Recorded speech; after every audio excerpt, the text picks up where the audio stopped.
Hindi pampasaya ang alak, sigarilyo, at kung ano pang bisyo. Meron akong katrabaho na nagyaya para uminom kami during weekends. Sabi ko, no, hindi ako umiinom. Naninigarilyo ka ba? Sagot ko, hindi rin. Nagpa-party, nagdi-disco. Hindi. Sabi niya, man, in-English na, your life is boring.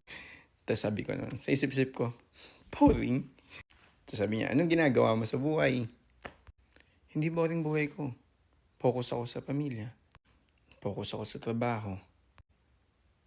Focus ako sa relasyon ko kay Lord. May mga hobbies ako na gustong gawin. Magbasa ng libro, maggitara, photography, mamasyal, manood, magpahinga, mag-enjoy ng kape sa umaga, sa gabi. Hindi boring ang buhay ko.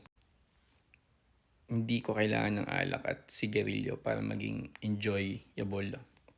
Hindi yun yung basehan ng kasiyahan ko. Tataka siguro siya, no? May mga tao pa palang hindi gumagawa ng mga ganong bisyo sa ginagawa nila. Kasi yun yung ino-offer ng mundo. Pag di mo to ginawa, di ka uminom, di ka nanigarilyo, boring ang buhay. Mali. With the love of the Lord, sa paglilingkod sa Kanya, sa pamilya, focus, enough.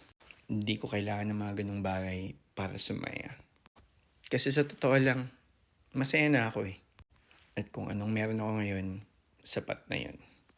Di talaga sila naniniwalang may mga ganito pang tao ng mga walang bisyo. Kaya taas kamay sa mga walang bisyo dyan. Comment nyo.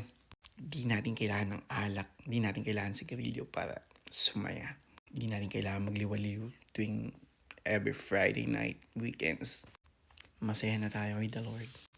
Cringe pakinggan pero iba. I am happy building my life in the Lord.